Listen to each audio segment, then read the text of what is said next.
சிவா எல்லாம் வல்ல சிவபரம்பொருளின் குருவர்களும் குருவர்களும் உள்ளின்றி உணர்த்தை வேண்டி இந்த உரையை தொடங்குகிறேன். ஒரு அற்புதமான அமைப்பு. இது போல பல அமைப்புகள் இன்றைக்கு சிவஞானத்தை இந்த நூல் அளவிலே மூடி கிடக்கக்கூடிய அந்த சிவஞானத்தை பலருக்கும் சேருமாறு செய்ய வேண்டும் என்று இறைவன் திருவுளப்பற்றி பல அமைப்புகள் மூலம் இதை செய்து வருகிறார். பலர் பயன்படுகிறார்கள்.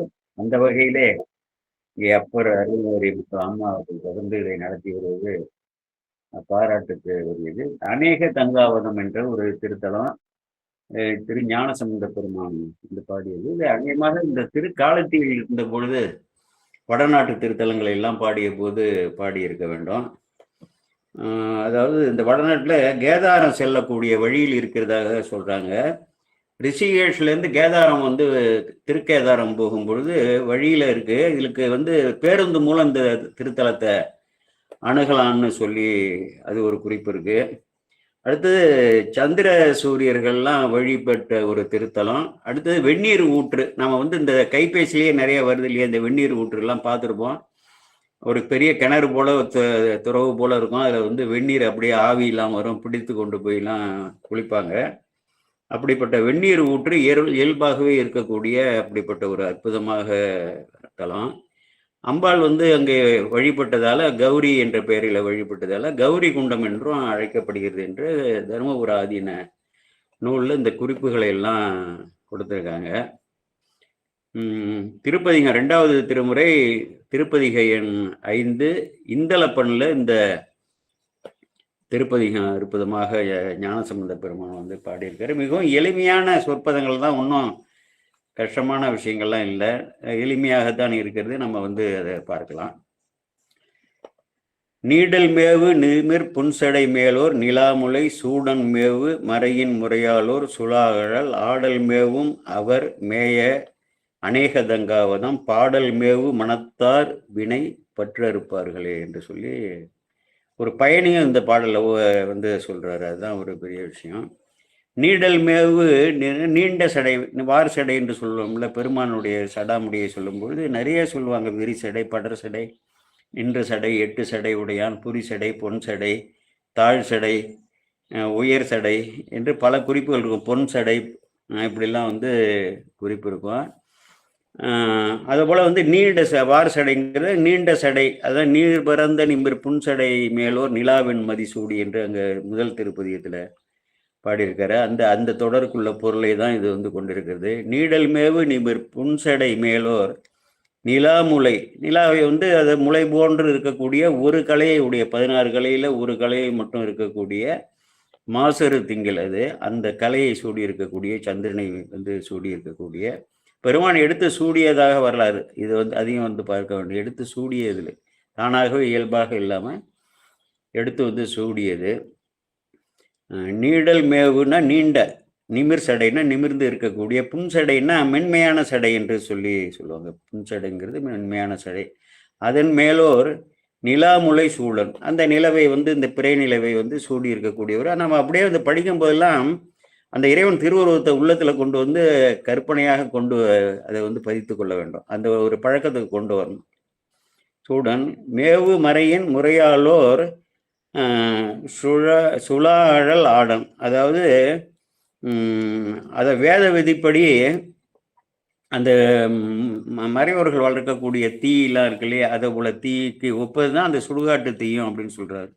மேவு மறையின் முறையினா மறைகளிலே விதிக்கப்பட்ட விதிகளின்படி எழுந்தளிவிக்கப்படக்கூடிய தீ, அந்த தீயிலே இறைவன் ஆடுவது போல அந்த சுலாவின்னா சுழன்று அந்த தீ பரவி வருது பாருங்க, அதுல ஆடல் மேவுவார் என்று ஒரு சிறப்பு குறிப்பு இந்த இடத்துல சொல்லியிருக்கு. பொதுவாக சுடுகாட்டுல உள்ள தீயில தான் ஆடுவார் என்று சொல்லி நம்ம பல பதியங்களை பார்த்துருக்கோம்.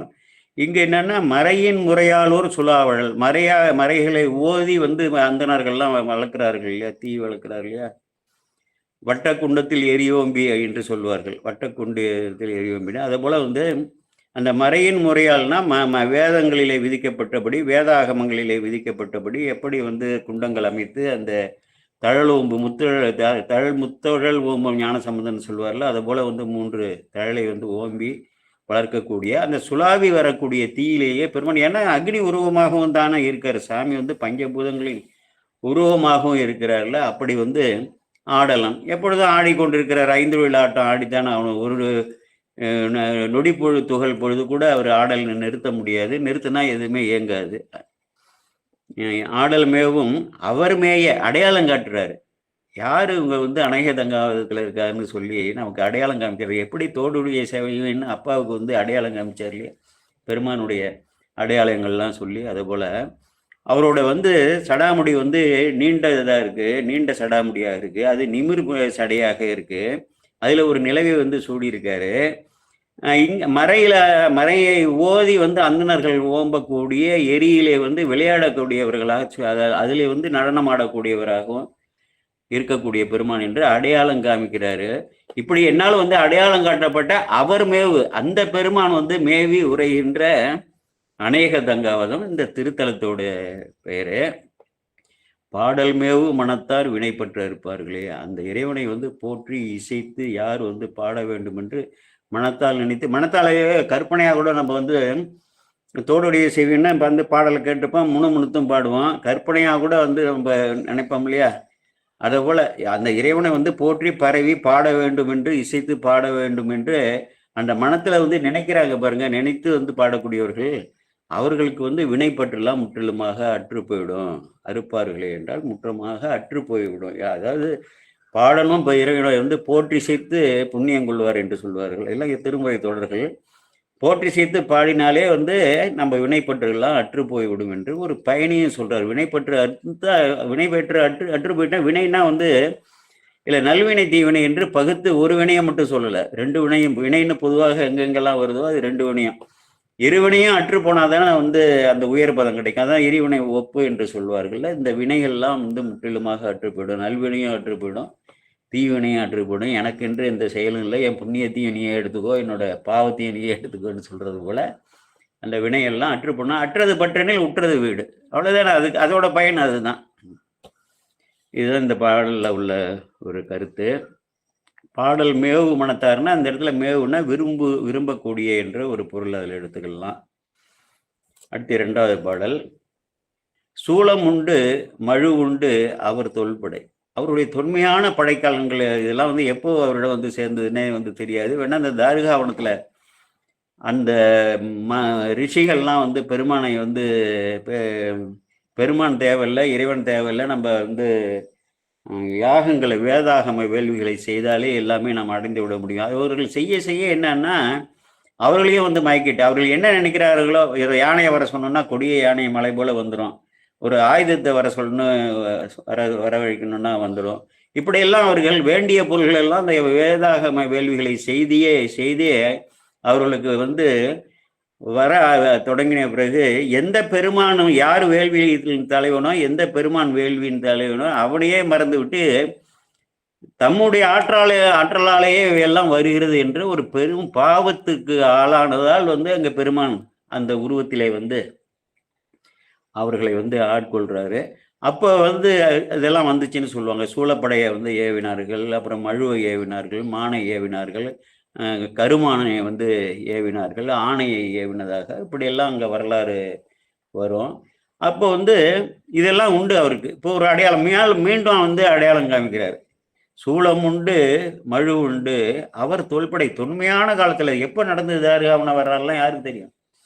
தொன்மையான காலத்திலிருந்து அவருக்கு வந்து படைக்கலன்களாக வந்து வைத்திருக்கிறார். இதுனா உயிர்களை எல்லாம் காப்பதற்கு இறைவன் வைத்திருக்க வேண்டிய அவசியம் இல்லை. எல்லாரும் கேட்பாங்க, ஏன் இந்த ஆயுதம்லாம் வச்சிருக்காங்கன்னா, அதாவது காப்புக்கு வந்து ஒரு இறைவன் என்று அடையாளப்படுத்துவதற்கு. இதெல்லாம் அவர்கள் வந்து அதிகமாக வந்து உபயோகப்படுத்துறதே இல்லையா. மழுவை வந்து உபயோகப்படுத்தினதா ஒன்றும் தெரியவே இல்லை.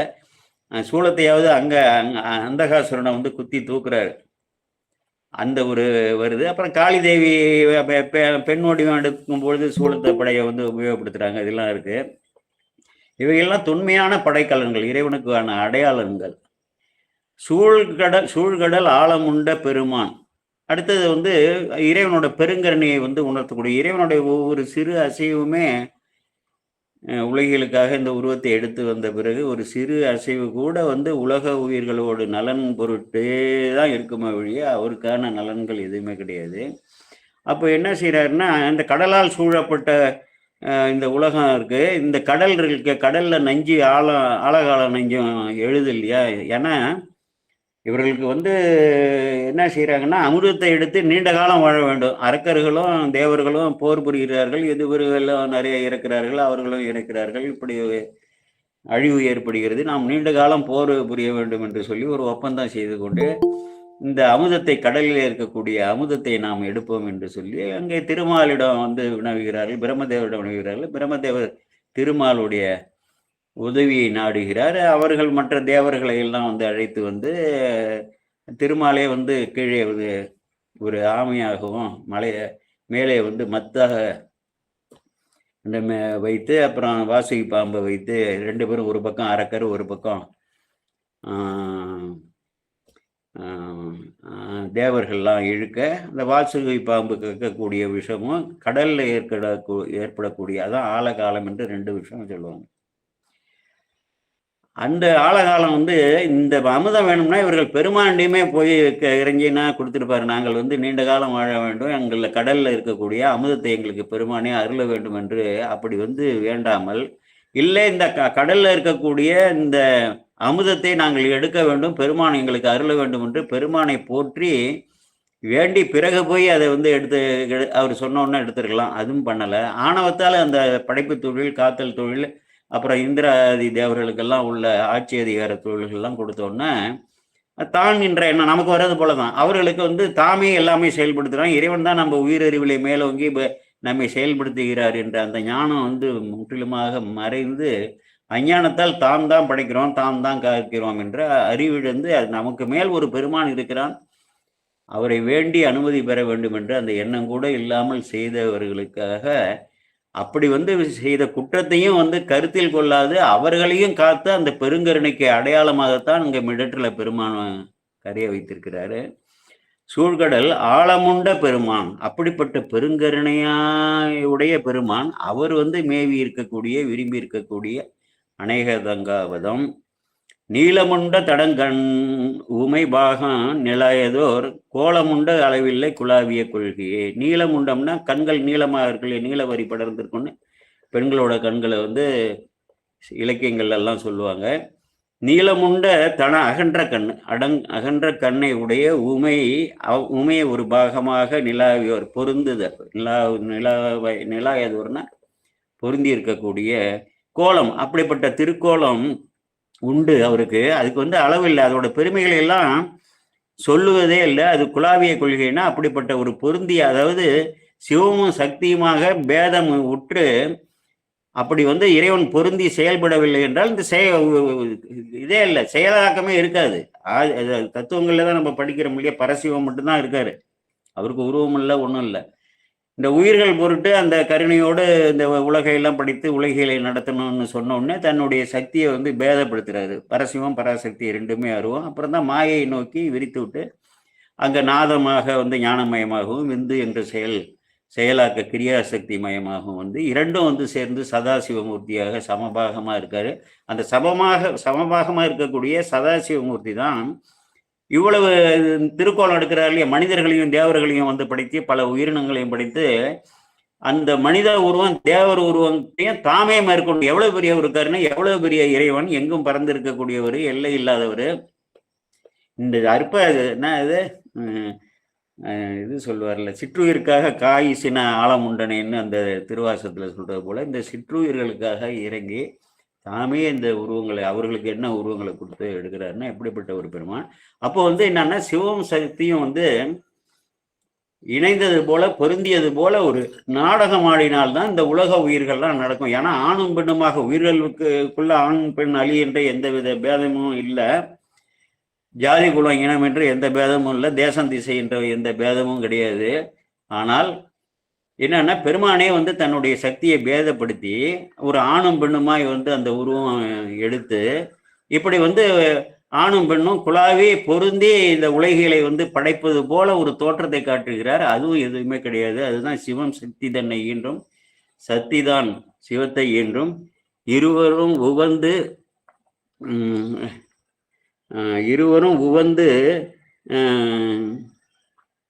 உலக உயிர்கள் எல்லாம் இருவரும் உவந்து புணர்ந்து நின்று உலக உயிர்கள் எல்லாம் என்றும் பவன்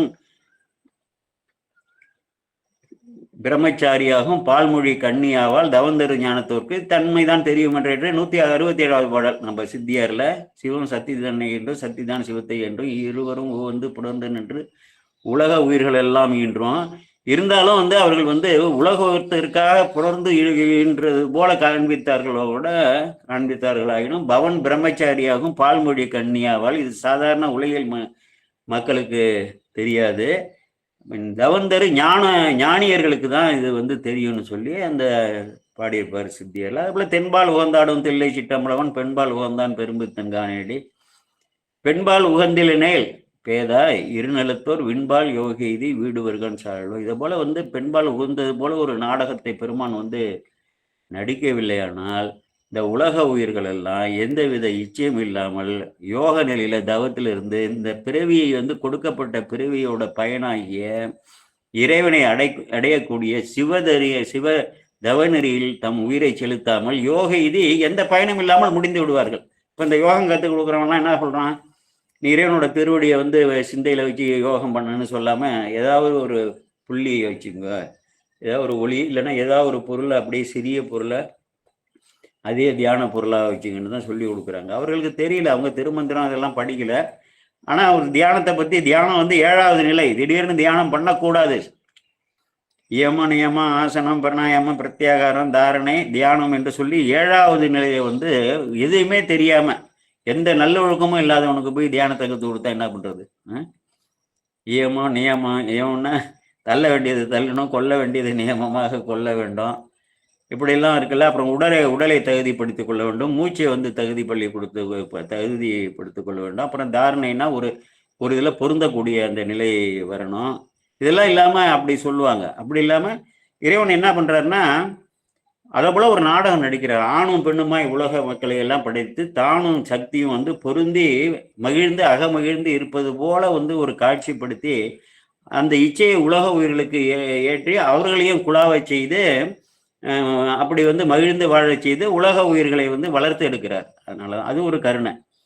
நீளமுண்ட கண் உமைன்னா நீல வரி படர்ந்த அழகிய அகன்ற கண்களை உடைய உமையை பாகமாக நிலாவியதோர் கோலம். அப்படிப்பட்ட ஒரு திருக்கோலம், ஒரு அழகிய திருக்கோலம். அதை சொல்லணும்னா அதோட எப்படி பொருந்தி வெளிப்படுத்தி குழாவதெல்லாம் வெளிப்படுத்தல்னு ஒரு பொருள் எப்படி இருக்காருன்னு சொன்னா அதோட பெருமையே சொல்ல முடியும். ஏன்னா அதோட பயனே உலக உயிர்களோட நலன் பொருட்டு தான் இப்படி உண்மையோடு அவர் பொருந்தி இருக்காரு. அதனால அதோட பெருமையை நான் சொன்னேன்னா எந்த காலத்துல சொல்ல முடியும்? அது முடியாது அப்படின்னு சொல்லி சொல்றாரு. அடுத்தது 3வது பாடல். செம்பினாரும் அதில் 3 எரிய சினவாயதோர் அம்பினால் எய்து அருள் வில்லி அநேகதங்காவதம் கொம்பின் நேரிடையாளுடன் கூடி கொள்ளேருடை நம்பனார் நவிலாதன நாவெனலாகுமோ. நம்பன் நாமம் நவிலாதன நாவெனவாகும். ஒரு அற்புதமான ஒரு பாடல் இது. செம்பினாரும் மதில் 3 எரிய அப்படின்ற சொன்னா நம்ம புராணங்கள்ல தங்கக்கோட்டை, வெள்ளிக்கோட்டை, இரும்பு கோட்டை என்று 3 பேருக்கு 3 கோட்டையை அவங்களோட தவத்துக்கு இறங்கி பிரம்மதேவர் அருள்வதாக அங்க வரலாறு வருது. இங்க செம்பினாலான கோட்டை என்று சொல்றாரு. அதெல்லாம் பறக்கக்கூடியது. அவர்கள் ஒரு பெரிய சிவபக்தர்கள். முப்புறம் எய்தல் அந்த வரலாற்றுக்காக ஒரு திருப்பதிகமே முழுவதுமாக பாடிய திருப்பதிகங்கள்லாம் கூட இருக்கு. அப்படிப்பட்ட பெரிய அருள் வரலாறு, நல்ல சிவ வழிபாட்டில் இருக்கக்கூடியவர்கள். அவங்க சிவ வழிபாட்டில் இருந்து பிரம்மதேவரை நோக்கி என்ன சிவபெருமான்கிட்ட வர வாங்குறது இன்னும் காலம் ஆகும்னா 1000 ஆண்டு நீர்லையும் 1000 ஆண்டு நெருப்புலையும் 1000 ஆண்டு ஒற்றை காலிலையும் அப்புறம் தீயை இப்படியெல்லாம் தவம் செய்யும்பொழுது அந்த தவாகினியை யாராலும் தாங்க முடியாதான் உலகம்.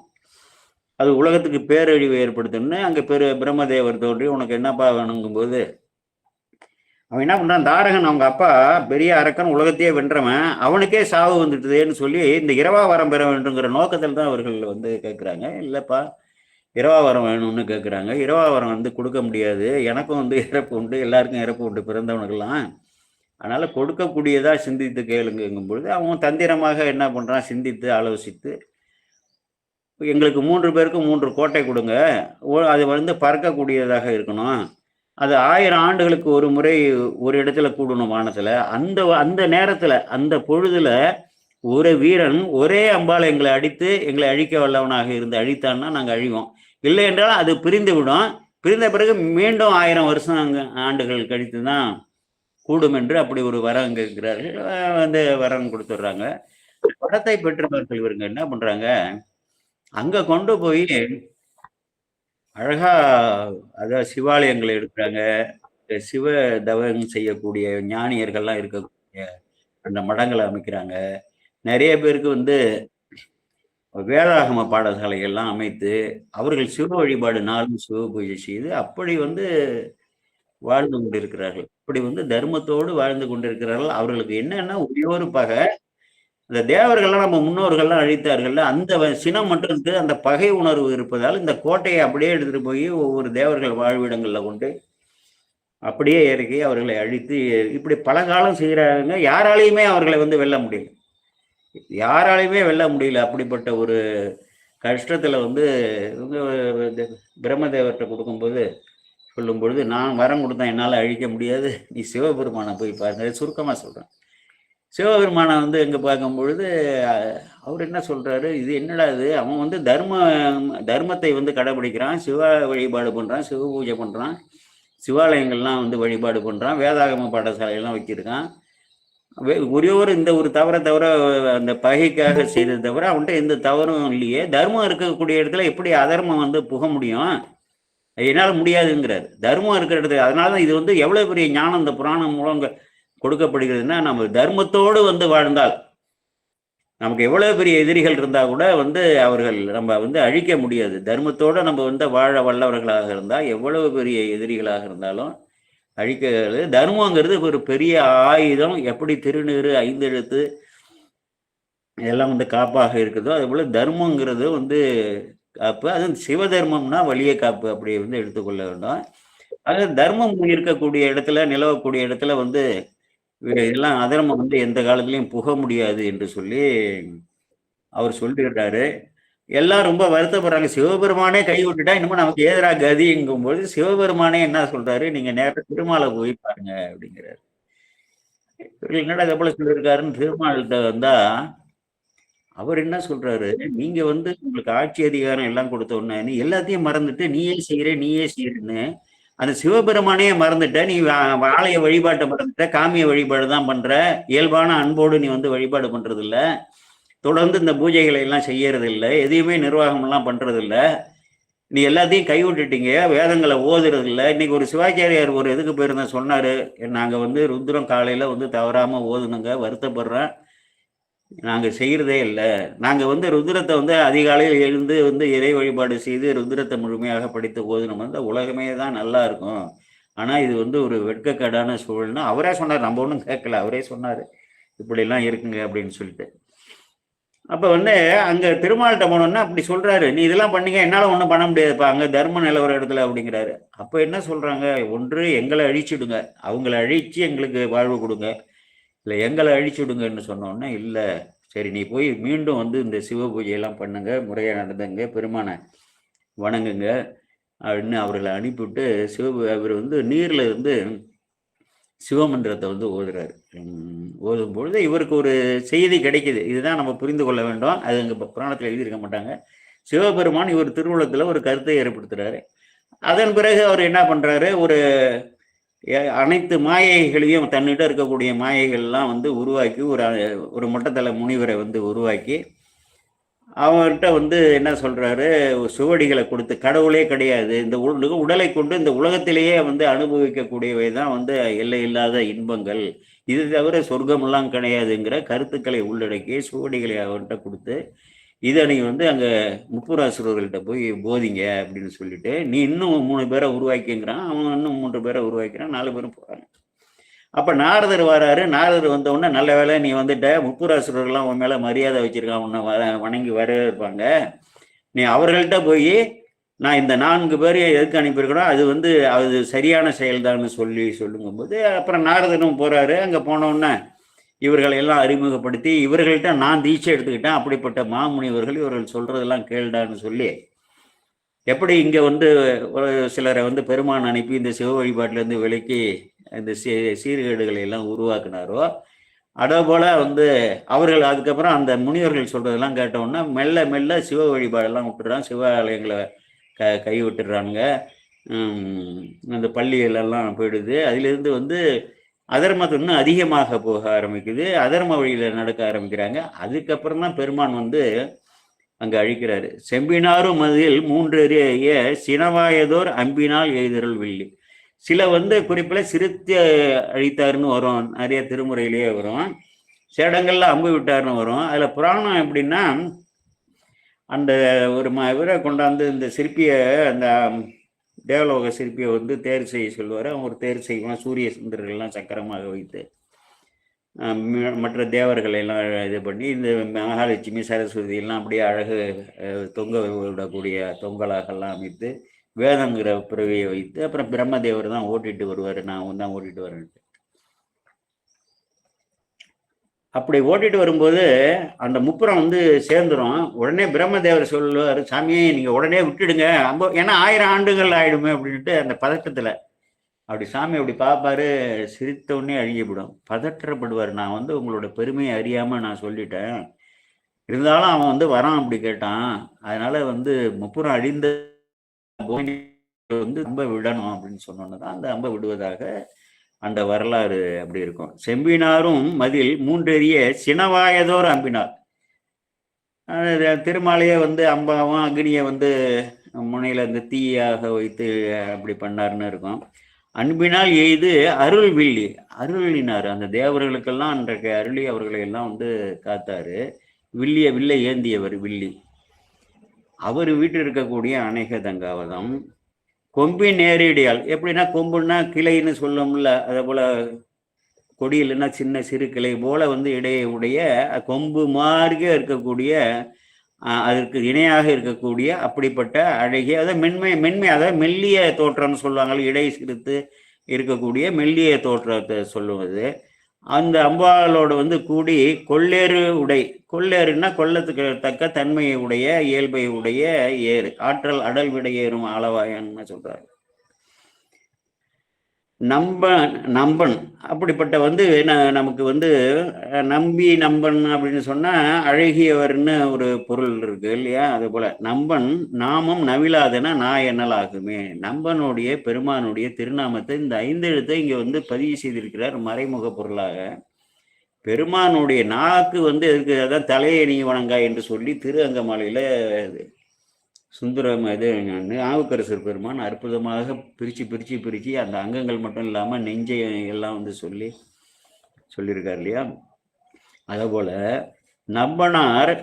நம்பன் நாமம் நவிலாதன, இறைவனுடைய திருநாமத்தை வந்து நவில்லைன்னா அதுக்கு வந்து நாக்குன்னு சொல்ல முடியுமா? அது என்ன, நீ வந்து சுகர்திங்கிறதுக்கு தான் இருக்குதா, சுவைக்கிறதுக்கு தாண்டா இருக்கா? நாக்கு படைத்ததே வந்து பெருமானுடைய திருநாமத்தை நவிழ்வதற்குத்தான். அதை வந்து நாக்கு வந்து அதை செய்யலைன்னா அது நாக்குன்னே சொல்ல முடியாதுன்னு சொல்லி திரு ஆமத்தூர்ல வந்து இதை வந்து நம்ம என்ன பண்ணணும், இங்க ஒரு வரி நாக்கு மட்டும் சொல்லியிருக்காருன்னா அந்த 5 பொறிகளையுமே எடுத்துக்கொள்ள வேண்டும், அககரணங்களாகிய நெஞ்சத்தையும் நான் அதையும் எடுத்துக்கொள்ள வேண்டும். ஆனால் சித்தம் புத்தி அகங்காரம்லாம் சொல்றோம்ல, அவற்றையும் எடுத்துக்கொள்ளணும், 5 பொறிகளையும் நம்ம வந்து தெரிவித்து கொண்டு சிந்திக்கணும். அப்ப நான் அதுக்கு தான் இப்போ என்னன்னா, ஆமாத்தூர் அம்மானை கூறாத நாவெல்லாம் கூறாத நாக்களே, அதாவது 2வது திருமுறையில 44வது பதியம் இந்த ஞானசம்பந்த பெருமான் அற்புதமா சொல்லியிருப்பாரு, சீகாமர பண்ணல உள்ளது. ஆமாத்தூர் அம்மானை கூறாத நாவெல்லாம் கூறாத நாக்களே, கேளா செவியெல்லாம் கேளா செவிகளே, பூவும் நீரும் கொண்டு புகழுரையே நாவில் நின்று ஏத்தலோவார் யாவுங்கேளால் செவித்துளைகளால் அவன் பெருமை அல்லால் அடியார்கள் தான் ஓவும் நாள் உணர் வழியும் நாள் என்று உளம் கொள்ளவே என்று ஞானசம்பந்த பெருமான் வர்த்தமானிச்சத்துல புகழூர்ல பாடியிருப்பார். பூவும் நீரும் கொண்டு புகழுரையே நாவில் நின்று ஏத்தலோர், எப்போ பார்த்தாலும் பெருமானுடைய நாமத்தையே வந்து சொல்லிட்டு இருக்கிறது இடையராது, இடையரா சுருதி இன்னும் தொடர்பினால் இடையரா சுருதின்னு சொல்லி நம்ம ருத்ரபசுபதி நாயனார் இதில் பெரிய புராணத்தில் வரும், தொடர்பினில் இடையரா சுருதி அப்படின்னு சொல்லி. அதுபோல் எப்போ பார்த்தாலும் இந்த திருநாமத்தையே ஓதி கொண்டே இருக்கு. அதாவது நாவெல்லாம் நாமத்தை ஓதி நாக்கில் வந்து வடுவல்லியன்னு சொல்லி பாடியிருக்காங்க இல்லையா ஆச்சாரியர்கள்லாம். அதை போல் ஆமாத்தூர் அம்மானை கூறாத நாவெல்லாம் இறைவனுடைய புகழை வந்து கூறலைன்னா அதெல்லாம் நாக்கே கிடையாது. அது அம்மானைன்னா அம்மானுடைய திருநாமம், அம்மானுடைய புகழ், அதையும் எடுத்துக்கொள்ள வேண்டும். கூறாத நாக்கெல்லாம் நான் கேளா செவியெல்லாம் கேளா செவியில் யாவும் கேளா செவித்துளைகளாம் அவன் பெருமை இல்லைன்னா இறைவன் பெருமைகளை மட்டுமே கேட்கக்கூடிய அப்படி செவி. மற்றது ஏதாவது வேணா பேசினா அதெல்லாம் காதில் வாங்காது, காதில் போய் சேராது போட்டுது பெருமானுடைய பெருமை எல்லாம். ஆமத்துரமான கேளா செவியெல்லாம் கேளா செவியிலே வள்ளல் கழல் பரவா வாழ்க்கையும் வாழ்க்கையை. பெருமானுடைய திருவடியை வந்து பரவாமல் ஒரு வாழ்க்கை இருக்கிற அந்த உடம்பு வச்சுக்கிட்டு அவர் கொடையாக கொடுத்த இந்த உடலை வைத்து கொண்டுன்னு அப்படி பாடுறாரு. ஆமாத்தூர் அம்மான் எம் பெம்மான் என்று ஏத்தாதார் பெயரில் பெயரேன்னு சொல்றாரு. பெருமானை வந்து என்னுடைய அம்மான் எம்மான்னு சொல்லி போற்றி பரவாதர்கள் பெயரில் பெயர். ஞானசம்பந்தர் இவ்வளவு வந்து ஒரு சினந்து சொல்றாருன்னா அப்படிப்பட்ட சூழல்ல இருந்திருக்கிறார்கள். ஆமாத்தூர் அம்மானை காணாத கண்ணெல்லாம் காணாத கண்களே என்று சொல்லி ஒவ்வொரு அங்கத்தையும் அங்கே சொல்லியிருக்காரு. இங்கே வந்து நம்பனார் நாமும் நவிலாதன நாவெனலாகுமே, நாவுக்கு நாக்குன்னு சொல்ல முடியுமா அப்படின்னு ஒரு வினாவாக வந்து இங்கே கொடுத்துருக்காருன்னா எல்லா பொறிகளையும் வந்து நாம் அங்கே வந்து தெரிவித்து கொள்ள வேண்டும். இந்த உடலை வந்து கொடுத்தது திருவங்கமாலையில் நாவுக்கரசர் பெருமான் எப்படி வந்து நமக்கு அறிவுறுத்தி இருக்கிறாரோ இந்த கருத்துக்களை எல்லாம் தான் தொகுத்து சொல்லியிருக்காரு. ஆச்சாரியர்களுக்குள்ள கருத்து வேறுபாடுகளே இருக்காது, அதை வந்து விரித்து அங்கே சொல்லியிருக்காரு. இந்த உடலில் உள்ள அத்தனை அங்கங்களையும் நெஞ்சத்தையும் சேர்த்து வந்து அங்கே வந்து சொல்லியிருக்காரு. சரி, அடுத்தது 4வது பாடல் தந்த திந்த தடம். இது வந்து ஒளி குறிப்பு. அந்த நீர் வந்து விழுந்தோன்னா அது நிறைய இடங்கள்ல வந்து ஒளி குறிப்பு நிறையாக வரும். இந்த இடத்துல வந்து இது புதுமையாக ஞான சம்பந்த பெருமான் சொல்லியிருக்காரு. தந்த திந்த தடம் இவருடைய இதில் காதில் அப்படி விழுந்திருக்கும். அதாவது வேறு இடத்துல இவர் அங்கே அநேக தங்கபதம் போகலை.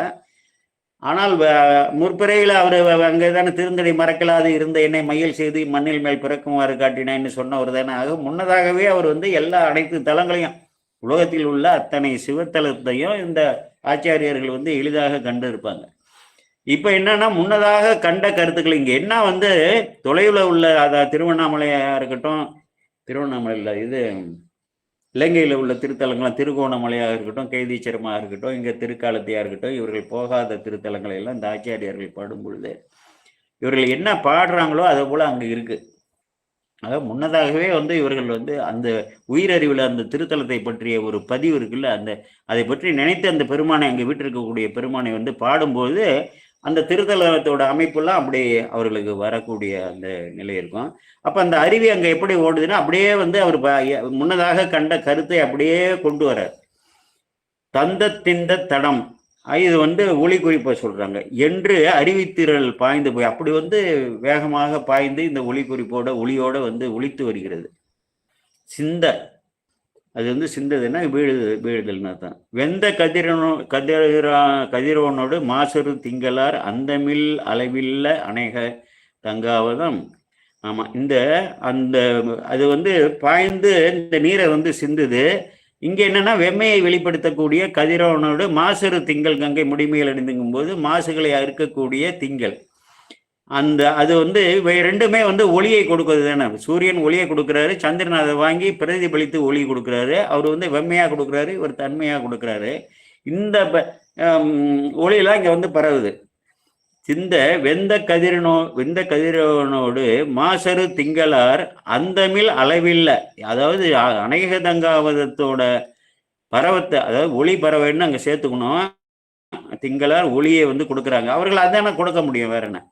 அந்தமில் அளவில்லை, அந்தமில்லாத புகழையுடைய அளவில்லாத புகழையுடைய பெருமான் வீட்டில் இருக்கக்கூடிய காரணத்தால். பெருமான் வீட்டில் இருக்கலன்னா அங்கே அந்த தலத்துக்கு எப்படி வந்து பெருமை வரும். அநேக தங்காவதம் எந்தை வெந்த பொடி நீர் அணிவார்க்கு இடமாவதே. அப்படிப்பட்ட தளத்தில் இருக்கக்கூடிய எந்தையாகிய சுடுகாட்டில் வெந்த பொடியை அணிந்து கொண்டிருக்கக்கூடிய நீரையை வந்து திருநீற்றையை சந்தனம் என்று அணிந்திருக்கக்கூடிய அந்த பெருமானுக்கு இது வந்து இடமாக இருக்கிறது என்று சொல்லி சொல்றாரு. அடுத்தது 5வது பாடல். பிறையும் மாசில் கதிரோன் அறியாமை பெயர்ந்து போய் உறையும் கோயில் அதாவது இந்த இவர்களால கூட வந்து அந்த அவ்வளவு உச்சியா அது மலை கோயில் இல்லையா, மலை பகுதிங்கிறதால அவ்வளவு உயர்ந்து இருக்குங்கிறதால ஒரு கவித்துவமாக வந்து பாடுறாரு. இந்த பிறைகள்லாம் வந்து தவழுது, மாடங்கள்ல தவழுது, இந்த சோலைகள்லாம் நிறை தீண்டன்னு எல்லாம் பாடியிருக்காங்களே, வெண்மாடம் நிறை தீண்டன்னு. அதே போல வந்து இந்த பிறையும் மாசில் கதிரோன் அறியாமை, அந்த குற்றமற்ற அந்த கதிரோனும் வந்து அறிய முடியாத அளவுக்கு உயர்ந்து போயிருக்குதான். பெயர்ந்து போய் உறையும் கோயில். அவர்கள்லாம் அப்படியே வந்து பார்க்க முடியாத, அணுக முடியாம பெயர்ந்து போறது போல அந்த மலையோட உயர் இருக்கு. அந்த உயர்வு இருக்கு, உயர்ச்சி. அங்க வந்து உரையக்கூடிய பெருமான் உரைந்திருக்கக்கூடிய கோயில், பெயர்ந்து போய் உரையும் கோயில். பசும்பொன் அணியா அசும்பார் புனல் அறியும் ஓசை. அது எப்படின்னா பசும்பொன் போல இருக்குதான், அந்த நீர் துளி எல்லாம் வந்து பசும்பொன் போல இருக்கு. அந்த அது வந்து அறையும் ஓசைன்னா அந்த நீர் வந்து வீழக்கூடிய அந்த ஓசையை சொல்றாரு. அந்த எப்படின்னா அந்த சூரிய சந்திரர்கள்லாம் வந்து அணுக முடியாத அளவுக்கு வந்து உயர்ந்து இருக்கிறது.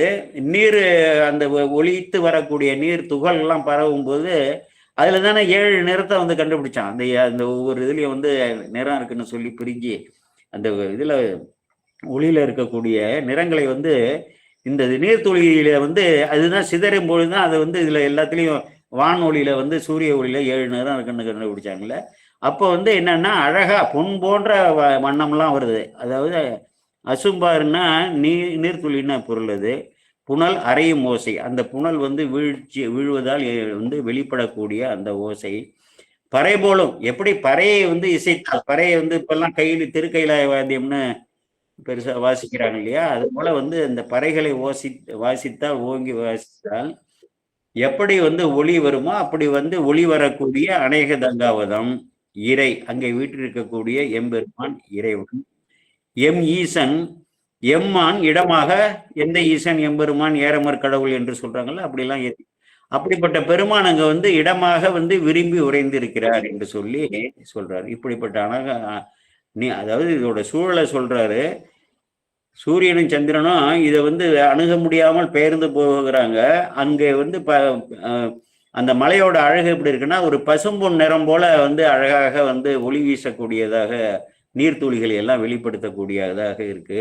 அப்படிப்பட்ட நீர் திவலைகள் அந்த அருவிகள்லாம் பாய்வதால் அதனால் எழக்கூடிய ஓசை பறை வந்து முழக்கினால் எப்படிப்பட்ட ஓசை எழுமோ அப்படி வந்து இது. அப்படிப்பட்ட இருக்கக்கூடிய அநேக தங்காவதத்திலே வீட்டில் இருக்கக்கூடிய இறைவன் எம் ஈசன் எம்மான். அதாவது உடைமை பொருளாக இறைவனை வந்து இறைன்னு சொல்லி பொதுவாக சொல்லிட்டு ஈசன் இயல்பாக எல்லா உயிரிலும் இருக்கக்கூடிய அப்படி பெருமான் எம்மான் என்னுடைய தந்தை எனக்கு உரியவன் அவர் வந்து இடமாக இருக்கார் என்று சொல்லி இந்த உறவு முறையிலேயே அப்படி. அறாதப்பட்டு தேனை ஏறு நறு மாமலர் கொண்டடி சேர்த்துவீர். அப்போ வந்து நல்ல இது பறித்த மலர் கூட வந்துமை ஏற்றுதான் நாமடியும், உருகி மலர் கூட வந்துமை ஏற்றும் நாமடியும், பூவினை கொய்து மலரடி போட்டுறதும் நாமடியும், இதெல்லாம் தீவினை வந்து தீண்ட பெறா திருநலகண்டன்னு சொல்லியிருக்காருல. அதே போல தேனையேறுன்னு அன்றளர்ந்த நாள் மலர் கொண்டுன்னு சொல்லுவாங்க. அந்த தேனையேறு நறுமாமலர் கொண்டு அடி சேர்த்துவீர். உபதேசம் இங்க வந்து ஆச்சாரியார் உபதேசமா நமக்கு சொல்றாரு. நல்ல தேன் நிறைந்த மலர்களை எல்லாம் பறித்து வந்து பெருமானுடைய திருவடியை வந்து போற்றுங்கள். ஆணை ஏறும் அணிசாரல் அணங்காவதும். அந்த சாரல் என்றால் பக்கமலை என்று பேர். மலை அப்படியே சரிவாக இருக்கும் பாருங்க, அப்படியே சரிவா இருந்து மெதுவாக தானே ஏறும்.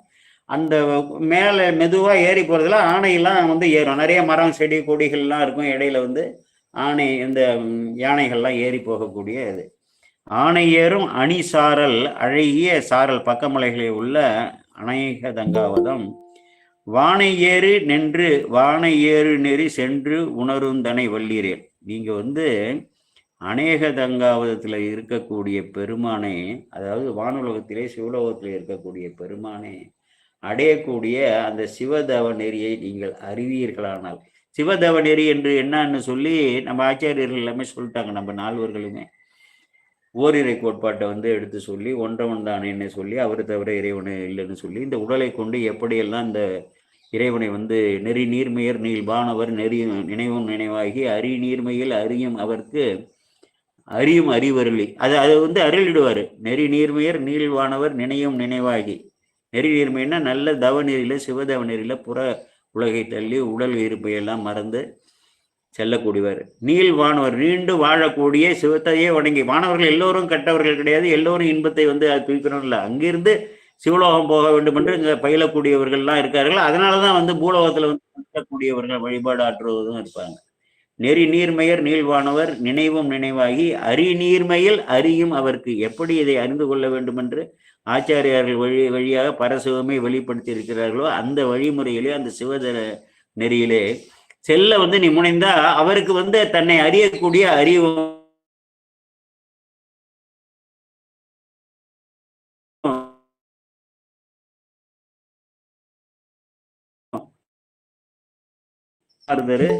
வயல் புடைத்து மனம் அது ஞானசமுந்தர பாட்டு தான், அதுதான் சொல்றாருங்க.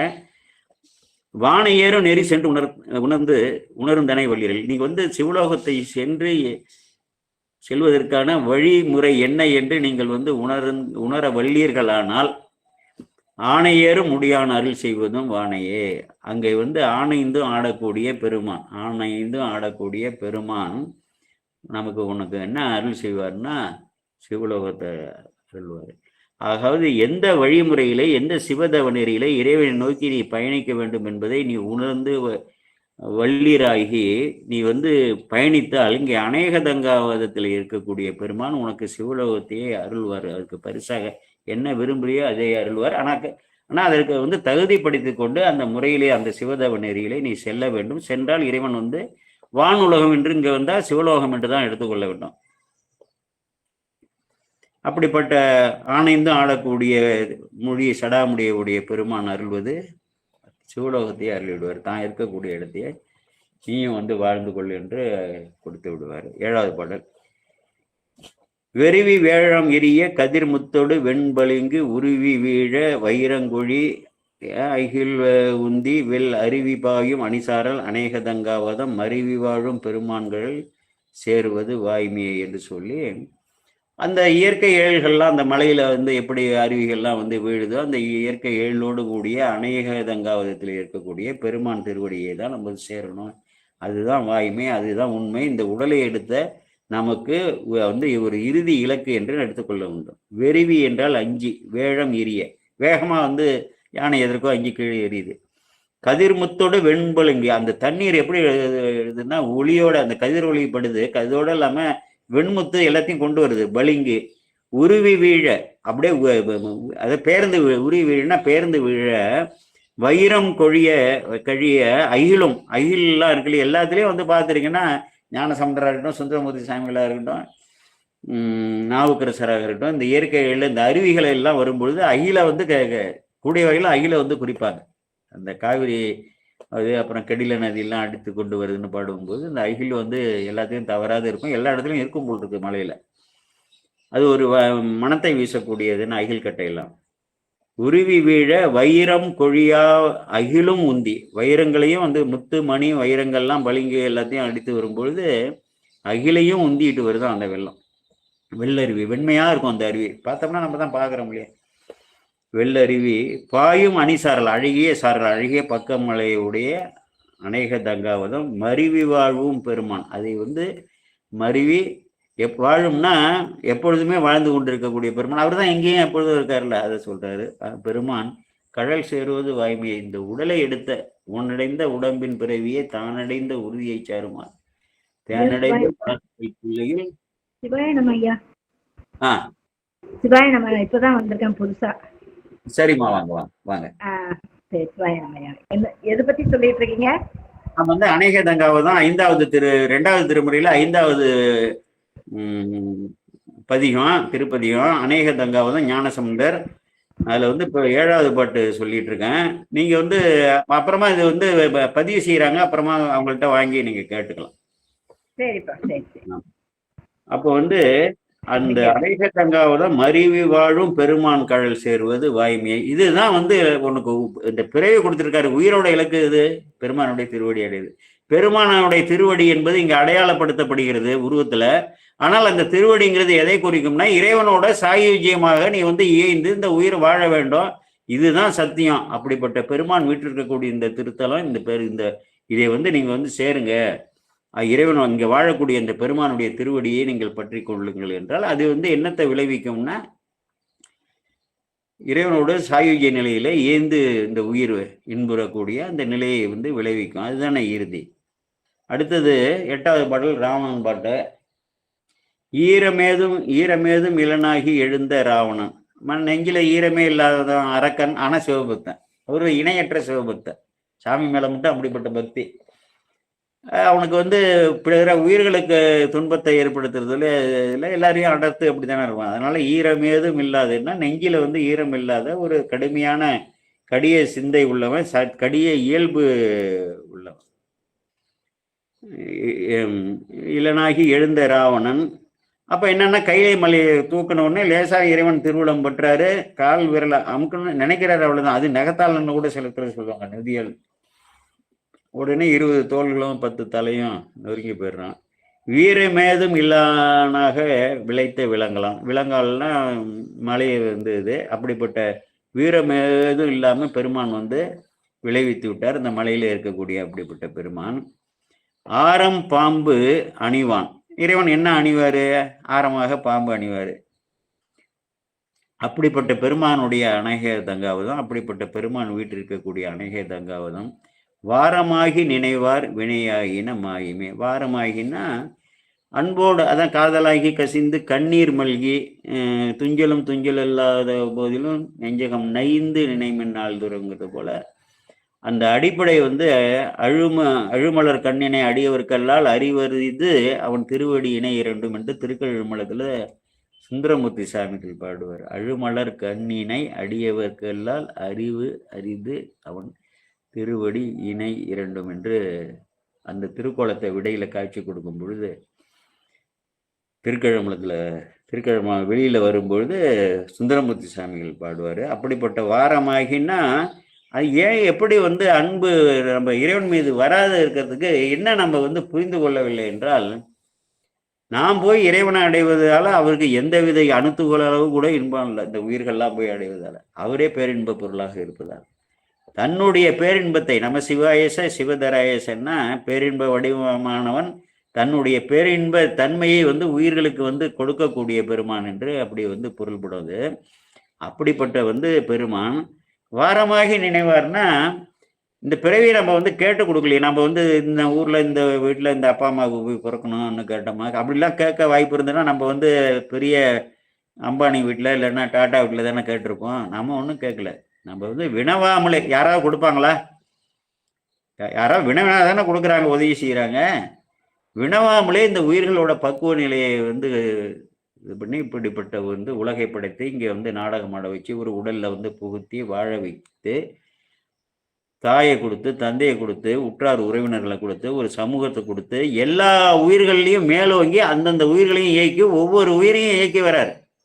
நானே வந்து குழந்தையா இருக்கேன், நானே அப்பாவாகிறேன், நானே வந்து அம்மாவாகிறேன், தாயாகிறேன், தந்தையாகிறேன், பாட்னார் ஆகிறேன், அத்தையாகிறேன், மாமன், எல்லா உயிர்களையும் கொண்டு பன்முக உறவுகளாக்கி ஒவ்வொரு உயிரையும் வந்து வளர்த்திருக்கிறாரு. அத்தனை உயிர்களுடைய உயிரறிவிலும் மேலோங்கி பெருமான் தான் அந்த அன்பை நமக்கு கொடுக்குறாரு. துன்பத்தை கொடுத்தாலும் அவர் தான், அன்பை கொடுத்தாலும் அவர் தான். அப்படிப்பட்ட பெருமான் தாயோட வந்து சிறந்தவங்க இல்லைன்னு சொல்லுவாங்கல்ல அன்புல. அந்த தாயையே கொடுத்து அந்த தாய் உயிரறிவுல வந்து ஒரு பாசத்தை வைக்கலன்னா தாய் எப்படி குழந்தைய பத்து போட்டு அவங்க போட்டு போயிட மாட்டாங்களா? அந்த ஒரு பாச உணர்வை வந்து உள்ள புகுத்தினது யாரு? அந்த அன்பு உணர்வை புகுத்தினது யாரு? தாயேயாகி வளர்த்தனை போட்டுங்கிறால அந்த தாயாகவும் தந்தையாகவும் பல்வேறு உறவு முறையிலையும் ஒவ்வொரு உயிரையும் வளர்த்து எடுக்கிறாரு. எந்த வித நன்மையும் தனக்கு இல்லாமல். இப்ப என்ன நம்ம வந்து வளர்த்து எடுக்கிறாருன்னா அவருக்கு வந்து ஒரு சிறு நன்மை இருந்தா இப்படிதானே வியாபாரமே நடக்கும். எந்த வித நன்மையும் தனக்கு இல்லாம ஊரு எல்லாம் போய் வந்து ஆடியும் பாடி வையம் மாப்பள்ளி தேர்ந்ததுன்னு வினைவினேன்னு அறியாமையால் உரை செய்வீர் அடியார் உளிர் கனவில்லாறு போனால் கண்டி ஒரு வீரட்டன் தனமுனே தனக்கு இன்மையார் தமராயினார் அண்டமாலத்தான் வனனில் வாழ்க்கை கொண்டு ஆடியும் பாடியும் இவ்வையம் மாப்பள்ளி தெரிந்தது. எனக்கு ஒண்ணுமே தெரியல.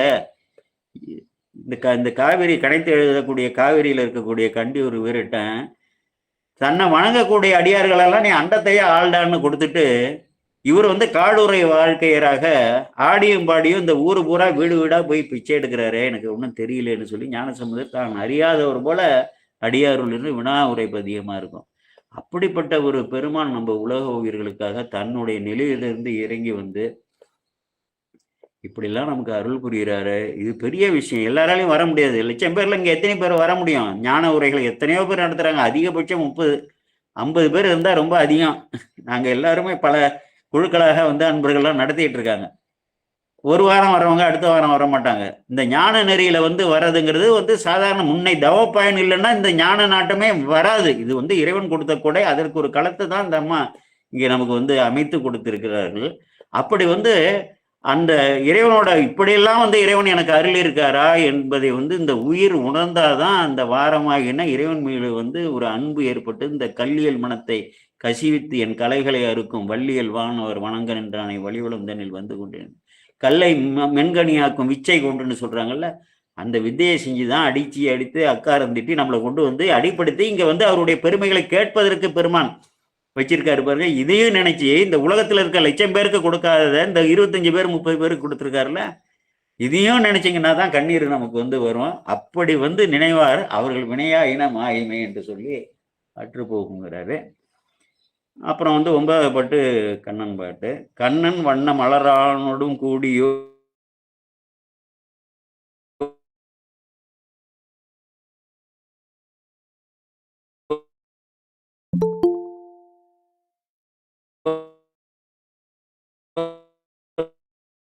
இணையாயின நாசமே. இந்த அநேக தங்காவதத்தை வந்து நன்னி இருக்கக்கூடிய பெருமான் இருக்கக்கூடிய இந்த இதை யார் வந்து அணுகிறாங்களோ அவங்களோட வினைன்னு பொதுவாக சொல்லியிருக்கேன். நல்வினை தீவினை எல்லாமே நாசமாச்சுன்னா வீடு பேர் தான். கண்ணன் தெரியும், திருமால் எல்லாருக்கும் 9வது பாட்டு தெரிஞ்சவங்க தானே. வண்ண மாமலரவன் நம்ம நான்முகன். இவரும் வந்து ஐயத்தோட பார்க்குறாங்க. ஒன்றுமே தெரியல. 2 பேருக்குள்ள சண்டை போட்டுக்கிறாங்க. நான் பெரியவனா நீ பெரியவனா, நான் தான் படித்தேன் இல்லை ஒன்னே நான் தாண்டா படித்தேங்கிறாரு திருமால் என் தொந்தியில். நீ படித்த உடனே பெரிய ஆள், மரம் வந்து பெருசா, அதுலேருந்து செஞ்ச நாற்காலி வந்து பெருசா, மரத்தை போய் அவன் விரும்பா, நாற்காலி தானே விரும்பா, நான் தான் பெரியவன் அப்படின்னு 2 பேருக்குள்ள போர் நடக்குது. அதை வந்து தீர்த்து இவர்களுடைய அஞ்ஞானத்தை தீர்க்க வேண்டும் என்று இங்கே பெருமான் எரியழலாக தோன்றாரு. அதான் சொல்றாரு, கண்ணன் வண்ண மலரானோடும் கூடி ஐயமா எண்ணும் வண்ணம். என்னடா இப்படிப்பட்ட ஒரு பெரிய தீர்த்து நில முதல் கீழ் அந்த முறை இப்படி இருக்குதே, இதுக்கு என்னடா அடியும் காணும் முடியும் காணும்னு சொல்லி ஒரு அவர்களுக்கு வந்து ஒரு ஐயப்பாடு ஏற்படுது. அப்ப அழல் அப்படி வந்து அழலாக எழுந்த அந்த அனலாகிய அவர்களுடைய அஞ்ஞானத்தை தீர்ப்பதற்கு, அதுவும் கருணை தான். பெருமானுடைய ஒவ்வொரு அசைவும் செயல்பாடும் உயிர்கள் மாட்டு உள்ள கருணை. அவர்களுடைய 2 பேருடைய இருவருடைய அஞ்ஞானத்தை முற்றிலுமாக அகற்றுவதற்காக அண்ணல் நன்னும். அப்படிப்பட்ட அண்ணலாகிய பெருமானாகிய இறைவனாகிய சிவபெருமான் நன்னும் அங்கே வந்து அணுகி இருக்கக்கூடிய அணிசாரல் அழகிய பக்கமலையுடைய அநேக தங்காவதம் நன்னும் வண்ணமுடையார். யார் வந்து அதை வந்து அணுக முடியும், அணுகி வந்து அங்கே வழிபாடு செய்ய வேண்டும் என்று அந்த தவத்தால் வந்து அந்த பேறு பெறுகிறார்களோ அவர்கள் வினையாகின நாசமே, அவர்கள் வினை வந்து நாசமாகிவிடும் என்று சொல்லி 10 சமன் சாக்கியர் பாட்டு 10வது பாட்டு வழக்கம் போல. மாபதம் அறியானா உயர்ந்த சிவபதம், உயர்ந்த சிவபதம் அந்த பதவி, அதை அறியாதவர். இந்த சிவஞானர்களே அந்த உயர்பதம் கிடைக்கும் இல்லை. இந்த இதை பற்றி அவர்களுக்கு எதுவுமே, பெருமான் தான் எல்லாரையும் மறைச்சி வைக்கிறார். அவர்களுடைய பக்குவமின்மை கருதி புறச்சமயத்தராக இருக்கட்டும், புறச்சமயத்தராக இருக்கட்டும், எண்ணிருந்த சமணர்களும் இழிதொழில் சேர் சாக்கியரும் என்றும் தன்னை நன்னும் வகை அறியா வகை மயக்கி தன் அடியாருக்கு அருள் புரியும் பெருமான் உரை கோயில்னு சொல்லி திருவழிமையில் கழு கொடுத்த துவராடையர் காட்சி இல்லாததோர் சமணை தெரிவாருக்கு தன் அருள் கொடுக்ககிலா குழகன் உரையும் திருக்கோட்டாற்றுள்னு இறைவன் தான் அவர்களை வந்து பக்குவமின்மை கருதி அந்த உயிர்களை வந்து புறநெறிகளில் தள்ளி அதில் வந்து பல பிறவிகள் வாழ விட்டு அதுக்கப்புறம் அப்போ நம்ம எங்கே வந்திருக்கோம்னு பார்த்துக்கணும். நம்ம எவ்வளோ தொலைவு வந்து இறைவனை நோக்கி பயணிச்சிருக்கோன்னு. அவர்கள் அறியாதவர்கள். ஏன்னா இப்போ இறைவன் வந்து கொடுத்தா தானே அறிய முடியும், அறிவித்தால் தானே அறிய முடியும் உயிர்களுக்கு. அவர்களுக்கு கொடுக்கல. என்னுடைய அந்த உயிருடைய பக்குவ நிலை இல்லை அவர்கள்ட்ட. அவர்களை பக்குவப்படுத்துவதற்காக புறநெறிகளை செலுத்துறாரு. சோறு எல்லாம் அதெல்லாம் கொடுக்குறாரு இல்லையா. மாபதம் அறியாதவர் சாவகர், அவர்கள்லாம் சைனர்கள், ஜைனர்களுக்கு அந்த சொல்லுவாங்க. சாக்கியர்னா புத்தர்கள். ஏபதம் பட நின்று இருமாந்து உழல்வார்கள்னா ஏங்கிறது வந்து இகழ்ச்சி குறிப்புன்னு இங்கே வந்து சொல்லியிருக்காங்க.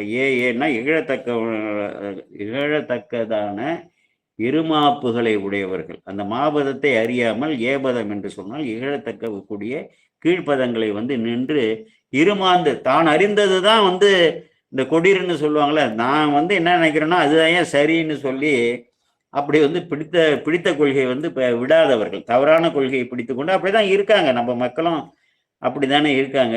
ஒரு நம்ம ஆலயத்தையே நம்ம இறைவர்களை இகழ்வர்களோட வந்து நட்பு பூண்டு வாழக்கூடிய தன்மை இருக்குல்ல. இது வந்து புரியல். நல்ல திருநீர் அணிந்து திருமுறையெல்லாம் படித்து கொண்டு நம்ம இறைவனை வந்து இழித்து பேசுபவர்களோடையும், நம்ம ஆலயங்களை வந்து இடிப்பவர்களோடையும், நம்மை அழிக்க துடிப்பவர்களோடையும் ஒரு நட்பு பூண்டு வாழக்கூடிய இருநிலை ஒரு உயிரில் எப்படி இருக்கும்? எதிர்ப்பதமான இருநிலை எவ்வளவு பெரிய வியப்பு! அதுதான் அந்த அறியாமை. அப்படி வந்து அந்த அறியாமையை வைக்கிறவரும் பெருமானதான்னு சொல்லி சொல்றாரு. அவங்களுக்கு எதுவுமே தெரியல, இருமாந்து உழல்றாங்க. நான் கொண்ட கொள்கை தான் வந்து உயர்ந்தது, சைவம் வேத நெறி எல்லாம் வந்து பொய் நெறி என்று சொல்லி இருமாந்து இப்படிலாம் இழந்து பேசக்கூடியவர்கள். ஆபதம் அறிவீர், அப்பதத்தை அறிவீர் அருளீராகில். ஆபதம் அறிவீர் ஆபதம் அறிவீர் உளராகில்னா அப்படிப்பட்ட உயர்ந்த சிவபதத்தை அறிவீர் நீங்கள் உளராகில் அநேக தங்காபதம் ஆபதம் அமர்ந்தான் கழல். அப்படிப்பட்ட அநேக தங்காபதம் அமர்ந்து இருக்கக்கூடிய பெருமான். இப்படிப்பட்ட அவர்கள் வந்து உணரல, அவர்களுக்கு பெருமான் உணர்த்தல. அவர்கள் வந்து ஒரு தீய பதத்தை வந்து அந்த நல்ல பதத்தை அறியாதவர்களாக இருக்கிறார்கள். தீய பதத்தை கை கொண்டு தீய கொள்கையை கைக்கொண்டு இருமாந்து இருக்கிறார்கள். நீங்கள் வந்து ஆகக்கூடிய இந்த சிவபதத்தை நீங்கள் அறிவீர்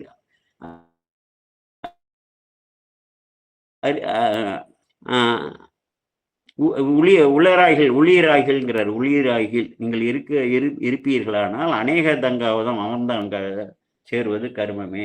உனக்கு உயிருக்கு வந்து விதிக்கப்பட்ட கர்மமே வந்து அங்கே அநேக தங்காவதத்தில் இருக்கக்கூடிய பெருமானோட திருவடியை அடைவதுதான் அந்த உயிருக்கு இந்த ஊனடைந்த உடம்பின் பிறவியை அடைந்த உயிருக்கு கர்மம் என்று சொல்லி செயல் என்று சொல்லி அப்படி சொல்றாரு. அடுத்த 11வது நிறைவு பாடல். தொல்லையூழி பெயர் தோன்றிய தோணிபுரத்திரை. அதுதான் நமக்கு தெரியும். பல ஊழி காலந்தோறும் சீர்காழி மட்டும் அழியாமல் வந்து மிதந்த வரலாறுகள்லாம் நமக்கு புராண வரலாறுகள்லாம் இருக்கு. தொல்லைன்னா தொன்மை காலம், அதாவது அறிய முடியாத, அது எந்த காலம் என்று அறிய முடியாத காலத்தை தொன்மை காலம்னு சொல்லுவாங்க. தொல்லை ஊழி பெயர் தோன்றிய, அப்போ வந்து ஒரு ஊழி காலத்துல அங்க உலகமெல்லாம் வந்து நீரில் மூழ்க அங்க தோணிபுரம் மட்டும் மிதந்ததால வந்து தோணிபுரம் என்று பெயர் பெற்றது இல்லை. அப்படி தோன்றிய அந்த தோணிபுரத்துல அங்கே இருக்கக்கூடிய இறை. நல்ல கேள்வி ஞான சம்பந்தம். இந்த இடத்துல இறைனா தலைவனாகிய, தோணிபுரத்துல இருக்கக்கூடிய தலைவனாகிய அங்க வாழக்கூடிய நல்ல கேள்வி ஞான சம்பந்தம்னா இந்த சுருதிகளை எல்லாம் வந்து முற்றிலுமாக உணர்ந்த தமிழ் ஞான சம்பந்தன். தமிழை வந்து முற்றிலும் உணர்ந்த தன்னை வந்து பெருமைப்படுத்திக்கிறார் தமிழ் ஞான சம்பந்தன்னு சொல்லி. ஆனா வந்து நிறைய சொற்களை, வட சொற்களுக்கும் இவருக்கும் நம்ம யாருமே பேதமே பார்க்கல. ஏன்னா தமிழ் சொல்லும் வட சொல்லும் தாழ்நிலைகள் சேருங்கன்னு ஆச்சாரியர்கள் யாருமே 5% 10% வரையில திருமுறைகள்லேயே வட சொல் இருக்கு. ரெண்டுமே வந்து இறைவனுக்கு உரிய சமமான போற்றுதல் மொழி. எந்த பேதமும் வந்து பார்க்கவில்லை. இதெல்லாம் நம்ம வந்து புரிந்து கொள்ள வேண்டும். முருகப்பெருமான் தானே அருணகிரிநாதருக்கு அடி எடுத்து கொடுத்து பாடுன்னு சொல்லி பாடக்கூடிய ஆற்றலை கொடுக்குறாரு. எவ்வளவு அதை நம்புறோம்ல. அப்போ எவ்வளவு ஆரிய சொற்கள் இருக்குன்றது நமக்கு வந்து ஆரியம் தெரியாது. தமிழ் திருமுறை வழியில வந்து வழிபட்டு இறைவனை உணர்ந்து அடையலாம். அதுல வந்து இது இல்லை. ஆனால் அந்த மொழியை வெறுக்க வேண்டிய அவசியம் இல்லை. இடித்து பேசுவரோடு வந்து இணைய வேண்டிய அவசியம் இல்லை. ஓரிரு சொற்களை வந்து கலந்து பேசுவதில் வந்து ஒரு பெரிய தவறு இல்லை. அதனாலதான் சாஸ்திரங்கள்ல அந்த சொல்லுக்கு உள்ள ஒரு விளக்கத்துக்கு, ஒரு சொல்லுக்கு ஒரு பதத்துக்கு ஒரு 4 வரி விளக்கம் சொன்னாதான் புரியுங்கிறதால அந்த சொற்களை அப்படியே ஏற்பட்டு நம்ம வந்து ஏற்றுக்கொண்டு சாஸ்திரங்கள்லாம் வந்து படிக்கிறோம். அதனால வந்து மொழி வந்து ஒரு விளங்கி கொள்ளக்கூடிய ஒரு கருவியை உடைய இந்த வழிபாட்டு நெறியில வந்து ஆன்மீகத்திற்கு அந்த மொழி தடை, மற்ற இனத்தடை, தேசம் திசை தடை எல்லாம் முற்றிலுமாக போகணும். நல்ல கேள்வி தமிழ் ஞான சம்பந்தன் நல்லார்கள் முன்பாக யார்கிட்ட வந்து பாடுறாங்கன்னா, அவரை கூடியிருக்கக்கூடிய சிவபெருமானே ஏக இறை என்று சொல்லி ஞானசம்பந்த பெருமானோடு சேர்ந்து அந்த ஓரிரை கோட்பாட்டில் உறுதியாக பயணிக்கக்கூடிய நல்ல அடியார்கள், நல்லார்கள் முன் அல்லல் தீர உரை செய்த. அல்லல்னா இந்த பிறவிங்கிறது அல்லல் தான். அல்லல் தீரனா இந்த வாழ்வியல் அல்லல், சோறு கிடைக்கல, பசியா இருக்கு, காசு இல்லை, பணம் இல்லை, வீடு இல்லை, வாசல் இல்லை, இந்த அல்லல் இல்லை. அல்லல்ங்கிறது வந்து அதை தீர என்ன, அது தீர்ந்ததுன்னா தான் எல்லாம் தீர்ந்துடும்ல. இந்த பிறவி துயரே முற்றிலுமாக தீர அல்லல் தீர உரை செய்த அநேக தங்காவதும் சொல்ல நல்ல அடையும் அடையா சுடு துன்பமே.